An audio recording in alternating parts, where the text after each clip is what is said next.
Good morning. My name is Dr. Rich Bernardo. I will be the editor-in-chief of the Journal of Instruction, Leadership and Instruction, I believe in September. In the meantime, I'm still preparing to get things off the ground. There were some new ideas we're working on, and so all the more reason to use this opportunity to have a podcast, more specifically a V podcast, because we're doing it visually, actually, where we can explore a lot of good things. It's really my pleasure to, and I'm really actually, I was telling Bob a couple of times how invigorated I am about this opportunity to become the editor-in-chief. And I'm anxious really to continue the accomplishments of these two gentlemen who I'm so pleased to have alongside me today. They are George Duffy, the director of the scope operations on hold. He's the leader. He writes the checks. And our dear friend, Dr. Robert Manley, who has been the editor-in-chief for several years. Now, how many years, Bob? 6 years. 6 years. And 6 years when we initiated the journal 22 years ago. He had black hair in the beginning, but now he's over the gray, and that speaks more than what George and I can speak to at this point. So we'll be happy with that. But they are educators extraordinaire, and they have been full-blown 100% support behind any of the things that I've rolled past them along this way.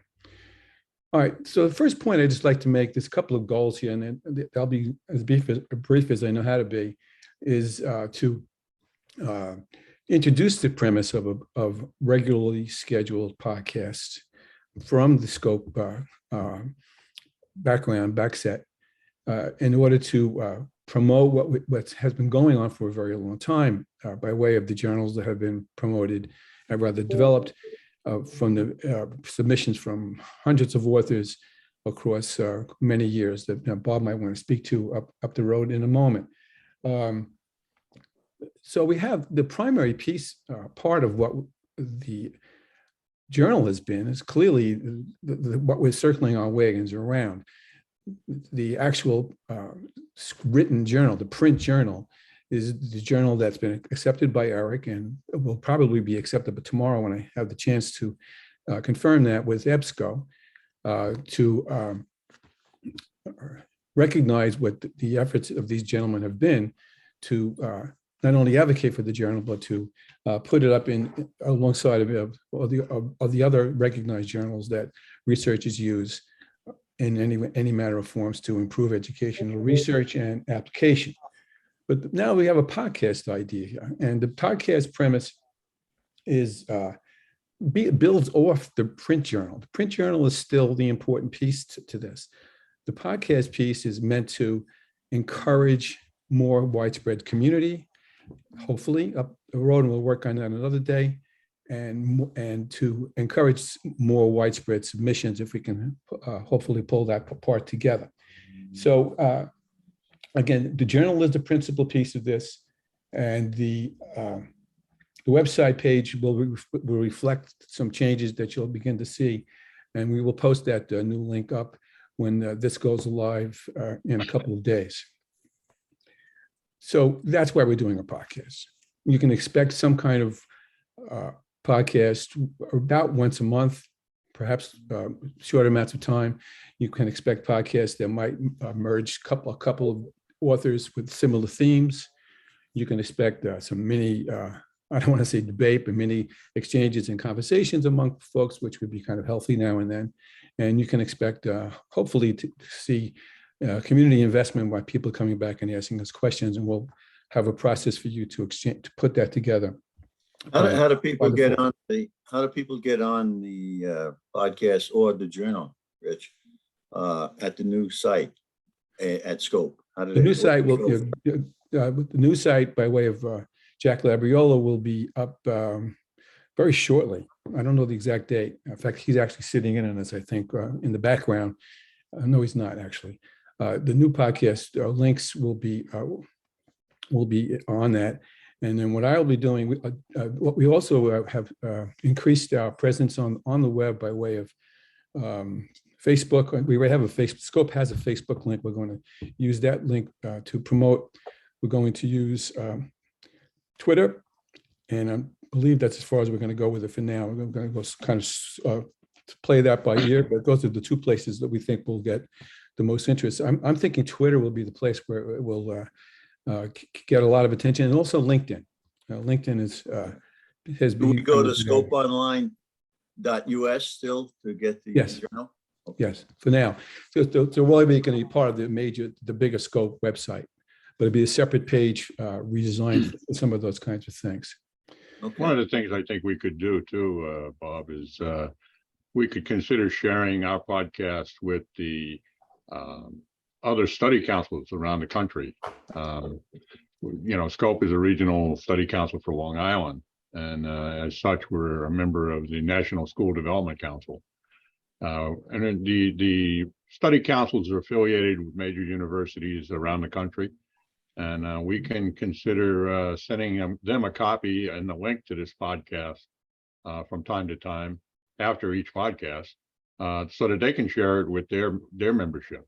The journal, the JLI, the Journal for Leadership and Instruction, which is really what we're focusing on the podcast, is the publication that's shared with all the study councils across the country that are members of the National School Development Council. So it's Right. something that I think will help us get the information out, but also the podcast can be just a secondary piece of information for people.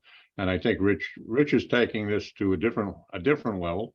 When I came on board here 16 years ago, Bob and I met, and he said, we want to change this. We want to do a few things here to make it even more, to improve the quality of what we're doing and get it out to more people. And since that time, as Dr. Manley pointed out before, this journal has really evolved. It's gone from a publication that was really a local publication here on Long Island, colleges and universities here on Long Island. And I think Dr. Manley, we shared it with some people around the state.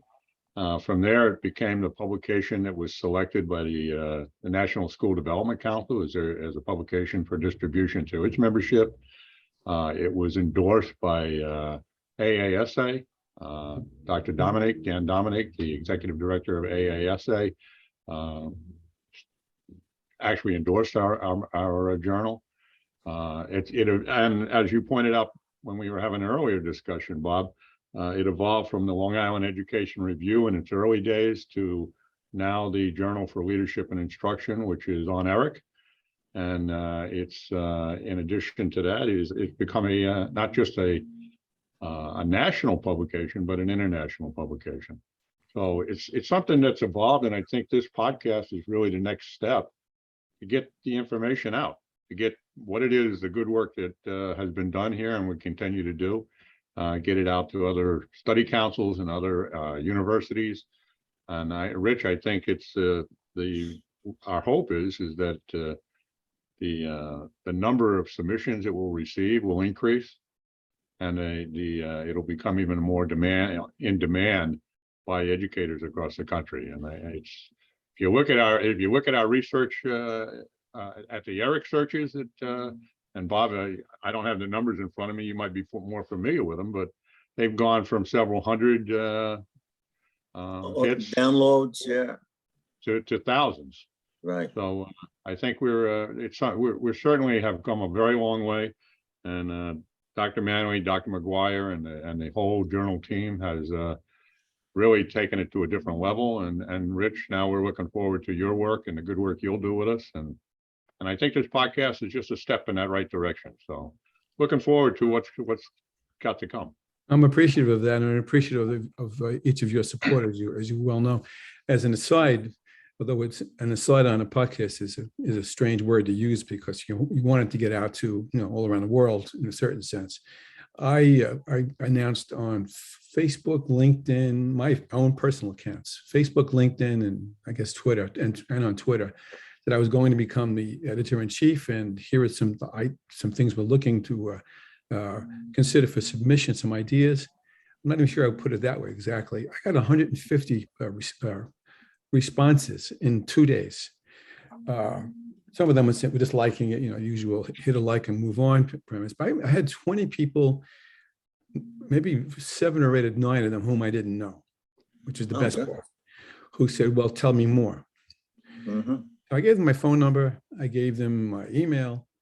If I trusted them, I gave them my email and or my phone number, and I invited them to call me. And of course, I invited them to look at the. This is a good point. We shouldn't forget to say at this juncture. I invited them to go to the website. Mhm. And one thing that Kevin McGuire and Bob have done is they have.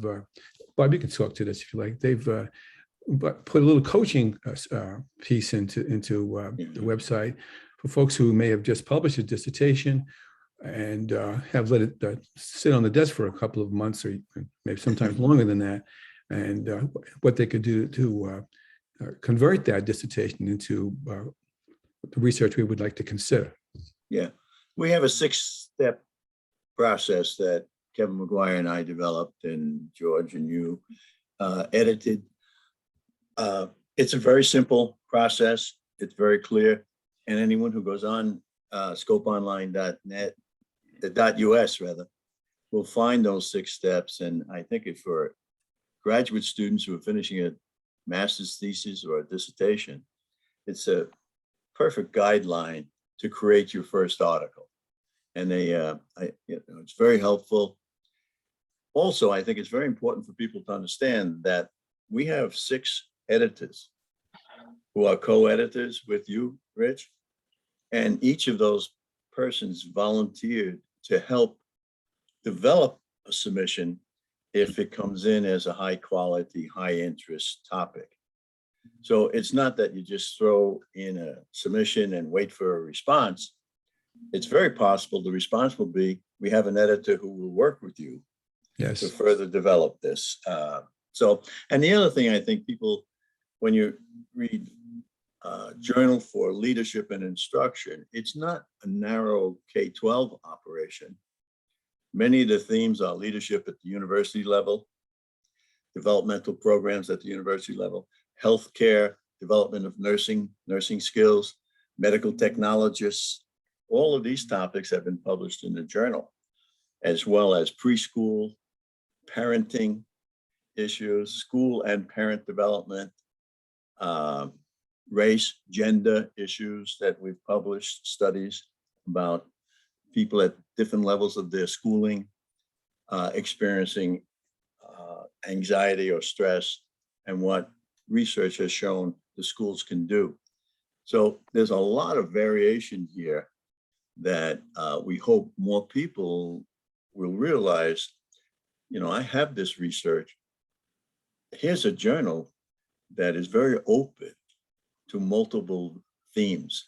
And it's just getting the word out that we're just not a narrow topic of learning and K-12. That's not what the journal is. It's a very broad leadership, instruction, personnel development in multiple professions. That's a very important point. And an adjunct to what you said would be also, even the book reviews that we do aren't always necessarily strictly K-12 or higher education. One of the other areas that Bob has spoken to are about issues that we think complement anything that has to do with good educational practices at any level. And they recommend these books out to other people to perhaps use them and to convert them into something that's good for them. Good for the greater good, so to speak. We publish a book review for every issue, and we're always looking for people to give us a review of a book that they found appropriate for their profession, their background, their experiences. And we love to get those book reviews because it opens another avenue for people to share information. And then the other piece I think about this, it's not only quality research that we're publishing. We also have a section called From the Field, which is field-based research that's done in typically one environment. And it's based on a literature review that indicates this particular theme should be looked at. And the author is really looking at it in one space. Might be one community college, might be one elementary preschool program. And that's called From the Field. And we often publish one piece from the field in every issue. Well, those are good things. This is a question I think we all know the answers to, but let's see if we can just lay them out for because I have gotten this question from several people. What are particular areas of interest that you think will attract, that we think have great importance to any level of educational practices at this point? George, what do you think? I think each year the board meets, Rich, and develops a series of themes or ideas, things they'd like to focus on. It can be anything from early childhood development, social emotional development, mental health, diversity, equity, DEI. There's so many things that are of interest to educators. And I think one of the things that the journal has really tried to focus on are the things that are most in people's minds in that particular year. The things that really have bubbled to the top. Whether this year it may have been diversity, inclusion, and equity. In the past, it might have been early childhood development. School safety has been a topic that we've focused on. So really the areas of interest to the educators at that moment, really at that period of time, and what's going on in our society and in our schools, whether it's secondary schools or colleges and universities, are really the things we focused on. And it's been something again that's evolved. Each year we look at it again, we take a fresh look at it, and we try to determine what it is we want to focus on for that particular year. And each journal has a theme that we've tried to identify and encourage submission based on that theme. So it's something that's constantly in flux, Rich. It's not something that's static. And I think that's one of the things that makes it so interesting and makes it a journal that's of interest to educators across the country and across the world, really. Yeah. The word on the street is organic, and that's exactly, you're right. I think you go with where you think the interest lies according to the issues that are out there, and try to address them from the scholarly ways we want to look at that. It's a great point. Thank you. Bob, you want to add to that? Well, I was just thinking, one of the things we tried to encourage people to do is submit your article and let us work with you. Don't just reject your article and say, oh, this journal would never publish what I'm interested in. If you have a significant research project and you write an article to us, we will work with you if we can. And I think it's very important for people to know that.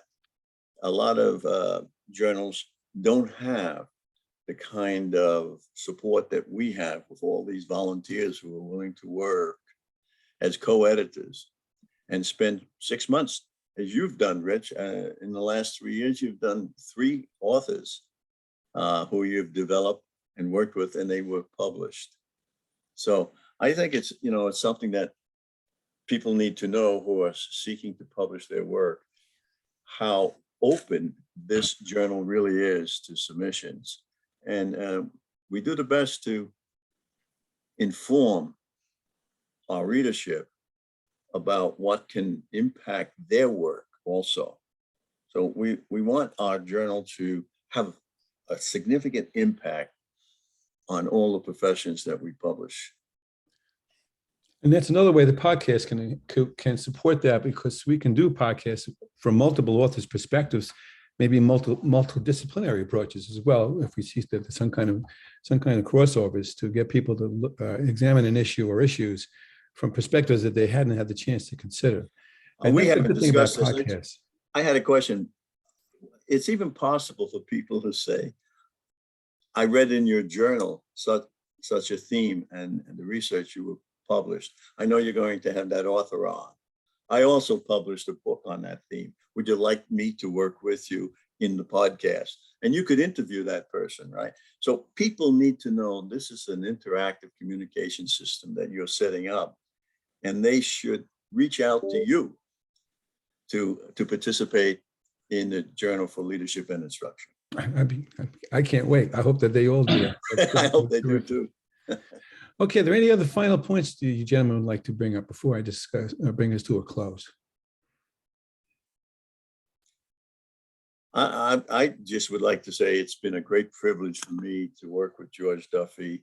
I served for 6 years as a editor-in-chief. Dr. Kevin McGuire served, Dr. Richard Swamby served, Dr. Carl Benuso, Dr. Renee Palmer, and now you're Rich, pick up where we left off. And I'm so thrilled that you're adding this technology option to communication systems that the journal will have available for the future. And George, I know when we first started to discuss this multimedia outreach that you had to really ask yourself, do I want to go down this route? And you did. And one of the things I admire always about you, George, is you're a risk taker who cares about people. And if it helps people, you will take the risk. So I'm just so delighted to work with all of you. And thank you so much for this opportunity to share the first podcast. We're looking forward to it, Rich. I think it's going to be an exciting change, and Dr. Manley and Dr. McGuire and all of our editorial board, I think, are going to find this just another step in bringing our journal to the next level, and really excited about it. So it's a good change, a good thing for us to be looking at as we move into the 21st century. Yeah. You know what? It's also going to be fun. Good. I hope it's going to be fun because I like to do things that are fun, and this is to me a real opportunity to go. Or maybe I don't know the answer to this, but I don't think too many other journals particularly go in this direction. And I think that we'll be forging some new ground here, and maybe other folks will pick up on it as well. I'm really pleased that you mentioned the National Council hearing more about this as well. That'll get the word out to not just promote the journal, but promote what the journal does. And Research can sometimes be dry, Rich, but when you put a face to it and you put some personality behind it, I think it can be something that we can take that information and get it out to people. And that's what we're about. For sure. Okay, with that, I'm going to say thank you to everyone. For those of you who will be viewing this in a couple of days, if you're on the board, I would ask that you find ways to promote the links out with your endorsement, and it'll get out in different places. And if it just came out of me, like I said, I was astonished by the response that I got. I'm hoping that we get similar responses and that they translate into multitudes of submissions that we can splash around in and make the most of for the students whom we ultimately all serve. Thank you very much. Thank you for having us. Bye-bye. Yeah.